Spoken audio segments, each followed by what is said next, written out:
Nous avons tous les leaders de Thiès-Ouest ici. Nous avons Dr Ndiaye, on se réunit chez lui. Demba Diouf, que vous connaissez tous de l'APR. Cheikh Kane de l'AFP, secrétaire permanent de la coordination. Amaria Sall de Thiès Samakhol. J'ai à côté de moi l'honorable député Ndeye Fall de AG, Ahmad Kamara, responsable régional du PIT, et Madabo, qui représente Thierno Alassane, et mon neveu Diallo. Donc on est là, tous les dirigeants de Thiès-Ouest sont là pour vous délivrer. Omar Ly s'est fait excuser. Omar Ly s'est fait excuser, il était là ce matin avec nous. Et voilà, donc vous pouvez clamer haut et fort que l'unité est scellée et que les investitures se feront sans aucune difficulté à Thiès-Ouest. Et nous l'espérons que le modèle qui a été expérimenté à Thiès-Ouest et qui a fort bien réussi sera repris dans les autres localités avec le même succès. Voilà. À laquelle nous avons très bien répondu. Vous savez, l'APR est un parti au pouvoir et c'est tout à fait qui est arrivé au pouvoir sans pour autant être structuré, et c'est tout à fait normal qu'on connaisse quand même ces turbulences. Le plus important, c'est ce que nous avons fait aujourd'hui. Peut-être ce qui sépare l'APR peut-être du PDS, en fait, à mon humble avis, c'est parce que peut-être nous avons la maturité et peut-être la hauteur de pouvoir dépasser quand même des problèmes crypto-personnels pour mettre l'intérêt du parti au-dessus de tout intérêt personnel. Et ça, nous l'avons compris, en tout cas au niveau de Thiès-Ouest.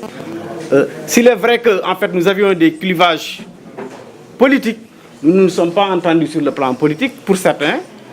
Sur le plan personnel, on n'a jamais eu de problème. Et nous n'avons pas en fait besoin qu'on nous rappelle à l'ordre à partir de Dakar pour pouvoir comprendre l'enjeu de Thiès, parce que le plus important, je crois que c'est l'intérêt de Thiès. Nous sommes tous des fils du terroir, et je crois que quand il faut descendre quand même sur le terrain pour défendre en fait l'intérêt de Thiès, nous devons pouvoir taire nos querelles personnelles, nos intérêts personnels, et nous mettre donc au service donc, de notre terroir Thiès. Et c'est ce qui a été fait ce matin. Et je puis vous assurer que c'est dépasser l'ère où vous entendrez, en tout cas au niveau de la commune Thiès-Ouest, qu'il y a que tel militant ou tel ont des problèmes. Parce qu'il faut le reconnaître, c'était un fonds de commerce aussi pour certains. Et je crois qu'on ne se fera plus prendre par ce piège. De toute façon, quelque chose est scellé aujourd'hui, on va vers l'essentiel. Et ce retrouvaille ne fera que s'enrichir et en tout cas donc se consolider davantage. Ça, quand même, je puis vous le dire. À l'Ouest, il n'y a jamais eu de commune. Oui. C'est dans les autres communes d'arrondissement. Il faut préciser qu'à Thiès-Ouest, que ce soit aux élections présidentielles, que ce soit aux élections législatives, et aujourd'hui, il n'y a jamais eu de bruit, il n'y aura jamais eu de bruit. Ça, au moins, on peut l'assurer à l'ouest de Thiès-Ouest. Peut-être que dans d'autres zones, il y a beaucoup plus de problèmes, mais à Thiès-Ouest, il n'y a aucun souci. On s'entend et il n'y a pas de problème.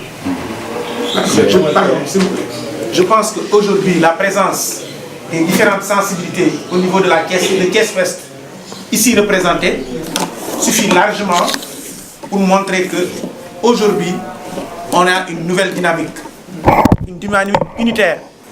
Et dans cette dynamique, les intérêts personnels, comme vient de le dire M. Diouf, personnels et crypto-personnels, sont relégués largement derrière l'intérêt général et l'intérêt commun.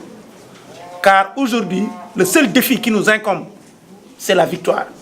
Nous n'avons pas le droit à l'échec et nous sommes des personnes assez intelligentes pour le comprendre, d'autant que nous avons, au-delà des problèmes politiques, nous avons des relations personnelles assez importantes et assez bien huilées, ce qui fait qu'aujourd'hui, nous pouvons vous assurer qu'au niveau de Thiès-Ouest, nous voulons donner l'exemple pour que toutes les autres communes d'arrondissement puissent suivre, afin que nous puissions donner à l'image d'un parti uni dans une coalition unie. Merci. Merci.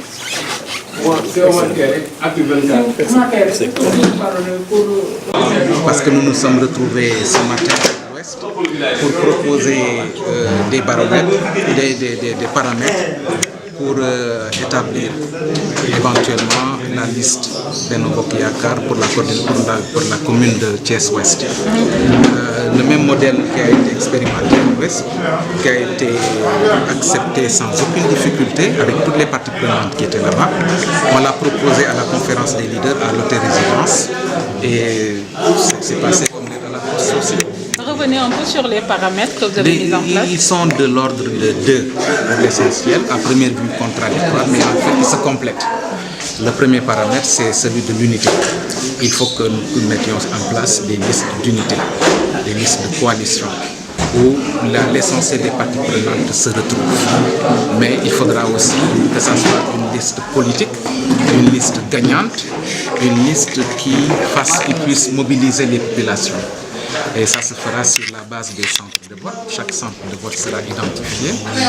Il lui sera attribué un quota, un quotient électoral sur la base du dernier fichier électoral.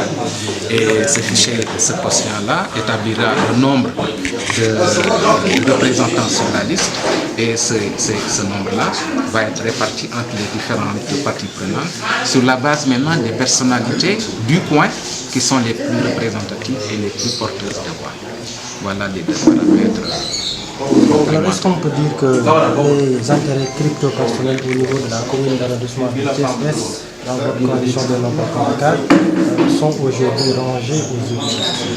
Vous savez, moi je ne pense pas qu'il y ait eu des intérêts crypto-personnels. Parce qu'il y a eu des candidatures quand même qui se sont fait entendre. Thiès-Ouest.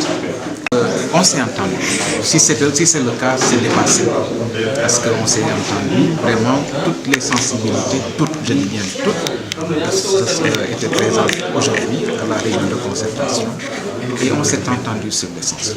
Par exemple, au sein de l'APR, il y avait le Dr Ndiaye, il y avait Thierno Alassane, il y avait entre autres, tout ça.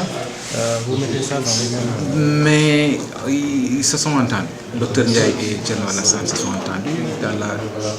D'abord, les intérêts ne sont pas les mêmes. Beaucoup de Thiessois disent que votre unité, votre rassemblement, c'est une unité de façade. Est-ce qu'au moment des investitures, ce rassemblement... Si c'est l'adversaire qui dit que c'est une unité de façade, vous savez, prendre ses désirs pour la réalité ne fera pas de vos réalités, de vos désirs la réalité. Non, ce n'est pas une unité de façade. Parce que c'est une unité sur laquelle on a travaillé pendant longtemps. Je vous dis, il n'a pas été facile de réunir tous ces gens-là sur une même table. Et on y a réussi et on a forcé la main à personne. On a juste parlé le langage de vérité. Chacun a décliné ses intérêts. Et les intérêts, c'est d'abord gagner la mairie de Thiès-Ouest, gagner la ville de Thiès, pour ce que cela représente pour les populations de Thiès, mais aussi pour ce que ça représente dans l'avenir de la coalition, dans cette préservation du pouvoir, qui est, je crois, un enjeu de taille. Est-ce qu'on peut parler de coordination, de comité électoral? Le comité. Nous attendions justement cette rencontre de l'hôtel-résidence aujourd'hui, mais on est allé plus vite que ça, parce que ce matin déjà, avant d'aller à cette réunion-là, nous nous sommes entendus sur l'essentiel. Et c'est une question de temps. Samedi, déjà, il va y avoir une plénière qui ne va pas mettre sur pied un comité électoral, parce qu'à Thiès-Ouest, nous avons décidé de régler les questions d'investiture d'abord, et ensuite de créer un comité électoral dont le rôle ne sera plus de régler les investitures, mais de s'occuper des tâches électorales.